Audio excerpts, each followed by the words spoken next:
Indian army लेकर आप सब लॉयर्स के लिए काफी अच्छी गवर्नमेंट जॉब वैकेंसी, और ये वैकेंसी हर एक लॉयर भर पाएगा, इसका एक पार्ट बन पाएगा, इसके बारे में हम डिस्कस करेंगे। काफी अच्छे से मैं बात बताऊंगा कि कैसे कौन कौन कैंडिडेट इस वैकेंसी का पार्ट बन सकता है और कैसे आप इस वैकेंसी को भर के इसको काफी अच्छे से अचीव कर सकते हो। तो वीडियो में लास्ट तक जरूर देखना। इस वीडियो में काफी ऐसे इंपॉर्टेंट पॉइंट्स होने वाले हैं जो कि आपको जानना काफी ज्यादा जरूरी है इस वैकेंसी का पार्ट बनने के लिए, और हम डेली बेसिस पर आपके लिए ऐसी वैकेंसीज लेकर आते रहते हैं। चैनल से जुड़े रहिएगा। चलिए बढ़ते हैं आगे की तरफ और देखते हैं इस वैकेंसी के बारे में without wasting any time. But उससे पहले हेलो वेलकम और स्वागत है आप सबका मेरी एक नई वीडियो में, जिसमें मैं लेकर आऊँ आज इंडियन आर्मी की तरफ से काफी अच्छी वैकेंसी। ये वैकेंसी मेल और फीमेल दोनों कैंडिडेट के लिए अलग अलग निकाली गई है, तो मैं दोनों के बारे में डिस्कस करूंगा। और मैं आपको पहले ही बता दूं कि इसमें मेल और फीमेल कैंडिडेट के लिए अलग अलग वैकेंसीज निकाली है, और दोनों ही वैकेंसीज में 5 वैकेंसीज आपकी निकाली जा चुकी है, तो दोनों ही वैकेंसी काफी अच्छी होने वाली है। तो आपको दोनों के बारे में जानना काफी ज्यादा जरूरी हो जाता है। तो चलिए बात करते हैं इस वैकेंसी के बारे में। आप यहाँ पे देखेंगे कि इसमें फर्स्ट पॉइंट ये दे रखा है कि जो भी कैंडिडेट, अगर वो मेल कैंडिडेट है तो वो अनमैरिड होना चाहिए, और साथ में फीमेल कैंडिडेट्स के लिए भी सेम ही क्राइटेरिया है कि वो अनमैरिड फीमेल होने चाहिए या फिर अनमैरिड मेल होने चाहिए, तभी वो इस वैकेंसी का पार्ट बन सकता है। या आपकी अब सारे फ्रेशर्स इस वैकेंसी का पार्ट बन सकते हैं, ये भी एक काफी इंपॉर्टेंट पॉइंट है। तो ये सिर्फ और सिर्फ फ्रेशर्स के लिए वैकेंसी निकाली गई है, तो इस बात का ध्यान भी जरूर रखते हुए इस वैकेंसी को बिल्कुल भर देना। यहाँ पे आप देखोगे कि ये जूनियर एडवोकेट जनरल ब्रांच की वैकेंसी है, जैक की वैकेंसी होने वाली है, तो हर एक कैंडिडेट इस वैकेंसी का पार्ट बन सकता है। हम इसके बारे में इन डेप्थ में बात करेंगे, तो ये मैं आपको एलिजिबिलिटी, इसके एज क्राइटेरियाज, एजुकेशन क्वालिफिकेशन, इन सब के बारे में बताऊंगा। बट इंपॉर्टेंट पॉइंट ये है कि ये वैकेंसी फ्रेशर्स के लिए है, और हर एक मेल और फीमेल कैंडिडेट इसे भर के इसका एक पार्ट बन सकता है। चलिए अब बात करते हैं इसकी एलिजिबिलिटी के बारे में। तो नेशनैलिटी के बारे में यहाँ पे कुछ पॉइंट्स लिखे हुए हैं कि आपको सिटीजन ऑफ इंडिया होना चाहिए, सिटीजन ऑफ नेपाल भी भर सकते हैं, और आप जो भी ओरिजिनेटेड हो आपको उसके बारे में डिटेल्स यहाँ पे देनी होंगी। अब अगर एज लिमिट की बात करें तो 21 से लेकर 27 ईयर्स तक की एज के जो भी कैंडिडेट्स हैं वो इस वैकेंसी को भर सकता है। तो जैसा कि आप देख रहे हो, एज लिमिट को ऐसे ही रखा गया है कि सिर्फ और सिर्फ फ्रेश कैंडिडेट्स ही इस वैकेंसी को भर पाए। तो इस बारे में ध्यान जरूर रखना और इस वैकेंसी को बिल्कुल टाइमली बेसिस पे भर देना। अब बात करते हैं इंपॉर्टेंट नोट के बारे में, जो कि यहाँ पे लिखा हुआ है कि जो भी कैंडिडेट जो noted that the date of birth will recorded for the marksheet, और आपकी जो भी सीनियर सेकेंडरी जो भी 10th और 12th की मार्कशीट होती हैं उसके बेसिस पे आपकी जो भी age criteria date of birth है उसको देखा जाएगा। तो इसका ध्यान आप जरूर रखना। साथ में अब बात करते हैं इसके एजुकेशन क्वालिफिकेशन या फिर इसके क्राइटेरिया से रिलेटेड इंफॉर्मेशन से के बारे में। तो आप यहाँ पे देखेंगे कि जो भी कैंडिडेट जिसके LLB या BA-LLB करी है अगर आपने, तो उसमें आपके मिनिमम 55% मार्क्स आना जरूरी है, तभी आप इस वैकेंसी का पार्ट बन सकते हो।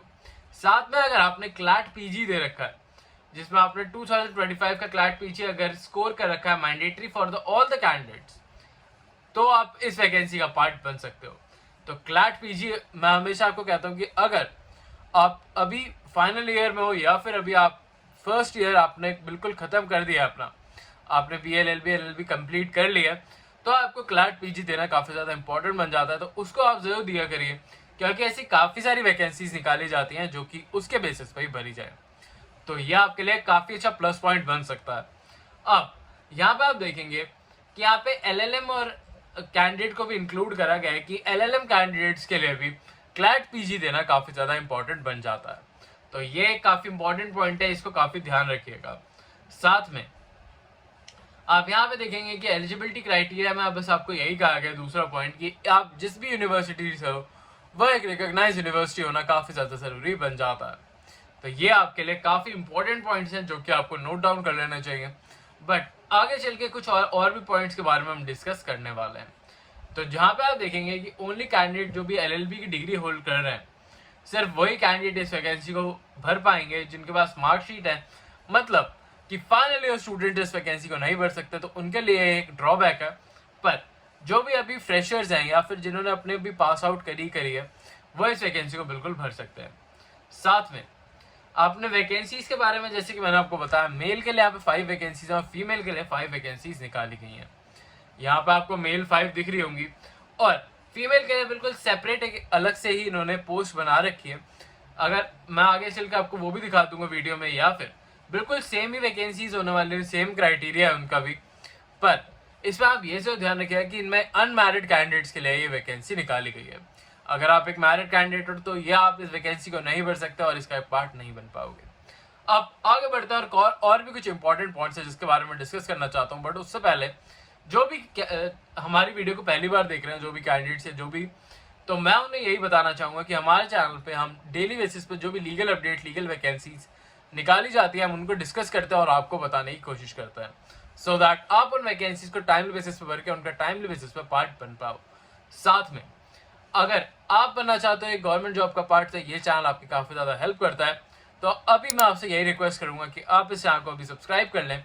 और मैं आपसे एक रिक्वेस्ट और करूँगा कि अगर आपको ये वीडियो अच्छी लग रही है तो इस वीडियो को लाइक भी कर देना और साथ में हाइप का बटन भी जरूर दबा देना, जो कि एक यूट्यूब का नया फीचर है, सो दैट हमें भी काफ़ी ज़्यादा मोटिवेशन मिले, जिससे हम आपके लिए डेली बेसिस पर और भी अच्छी नई नई वैकेंसीज लेकर आ सकें। अब हम बात करते हैं इसी वैकेंसी के बारे में। चलिए फिर से इस वैकेंसी के बारे में बात कर लेते हैं। तो जैसे कि आप देखेंगे ये वैकेंसी काफ़ी अच्छी होने वाली है। अब इस वैकेंसी को आपको शॉर्ट टर्म पीरियड के रखा जाता है, मतलब कि 14 ईयर्स की आपकी वर्किंग इसमें होती है। और इसके टेंटेटिव ईयर 10 ईयर्स का, बट उसको 4 ईयर एक्सटेंड कर दिया जाता है, तो 14 ईयर्स का इसमें आपकी वर्किंग होगी। और इसकी सैलरी भी काफ़ी अच्छी होने वाली है, जिसको हम आगे चलकर डिस्कस करेंगे। अगर हम बात करें special provisions during the extend tenure के बारे में, तो आप ये यहाँ पे देखेंगे कि एक्सटेंड अगर टेन्योर करा जाता है, मतलब जो 4 साल अगर एक्सटेंड करा जाता है, या फिर उसके बाद जब आपका ये 14 ईयर्स खत्म हो जाता है, उसके बाद आपको कोई सिविल जॉब दे दी जाती है, या फिर आपको हायर एजुकेशन के लिए परस्यू कर सकते हो आप, या फिर अगर कोई भी ओन बिजनेस स्टार्ट करते हो तो उसमें गवर्नमेंट आपकी हेल्प करती है। अब बात करते हैं यहाँ पे पीरियड ऑफ प्रोबेशन के लिए। तो प्रोबेशन पीरियड आपका 6 मंथ का होता है, जिसमें आपकी आर्मी ट्रेनिंग होती है, इसमें प्रॉपर ट्रेनिंग होती है, तो इसके बारे में भी जरूर ध्यान रखना। अब हम बात कर लेते हैं इसको कैसे आप भरोगे और क्या आपका क्राइटेरिया होने वाला है। तो आपको यहाँ पे कुछ पॉइंट्स दिख रहे होंगे जो कि आपको ध्यान में रखने हैं। पर अब यहाँ बात करें रैंक्स के बारे में, तो आपके रैंक के बेसिस पे ही आपको इसमें जगह मिलने वाली है और आपकी सैलरी भी डिसाइड होगी। बट आपके फर्स्ट रैंक लेफ्टिनेंट रैंक होगी, जो कि लेवल 10 का पे स्केल होल्ड करती है। इसमें आपको 56,100 रुपीज़ से लेकर 1,77,500 रुपीज़ तक की सैलरी आपको मिल सकती है। तो ये सैलरी आपके एक्सपीरियंसेस के बेसिस पे डिपेंड करती है। और जैसे कि आप यहाँ पे देखेंगे कि मेजर जनरल तक ये रैंक जा रही है, जिसमें आपकी 2,18,200 रुपीज़ तक की सैलरी होने वाली है। तो ये आपके लिए बहुत ही अच्छा प्लस पॉइंट मिल जाता है। इसमें आपको काफ़ी सारे एक्स्ट्रा अलाउंसेस भी देखने को मिलेंगे। और एक्स्ट्रा अलाउंसेस की बात करें तो यहाँ पे आप देखेंगे पैरा अलाउंसेस आपको यहाँ पे देखने को मिल रहे हैं, para jump allowances, project allowances, special force allowances और भी काफ़ी सारे अलाउंसेस यहाँ पे आपको देखने को मिल रहे हैं। तो ये काफ़ी अच्छी जॉब बन जाती है आप सबके लिए, तो इसको बिल्कुल मिस आउट मत करना। यहाँ पे और भी आपको काफ़ी सारी ऐसी डिटेल्स हैं, जो कि चाइल्ड एजुकेशन अलाउंसेस भी आपको देखने को मिल रहा है। ये भी आपके लिए काफ़ी अच्छी एक वैकेंसी बन सकती है। अब आप इसे कैसे अप्लाई करेंगे उसके बारे में बात कर लेते हैं। तो www.joinindianarmy.nic.in पे आपको जाके रजिस्टर करना होगा और इस वैकेंसी को अप्लाई करना होगा। आप इस वैकेंसी को डायरेक्टली बेसिस पे अप्लाई कर सकते हो, तो इसमें कोई भी प्रॉब्लम नहीं होने वाली है आपको। स्टिल अगर कोई प्रॉब्लम आती है तो आप मुझे डायरेक्टली बेसिस पे कमेंट कर सकते हो, या फिर आप मुझे इंस्टाग्राम पे भी कांटेक्ट कर सकते हो। ये ऑनलाइन एप्लीकेशन होने वाली है, तो आपको इसे ऑनलाइन भरना होगा और इसको आपको 3 सितंबर 2025 से पहले इस वैकेंसी को भर देना होगा।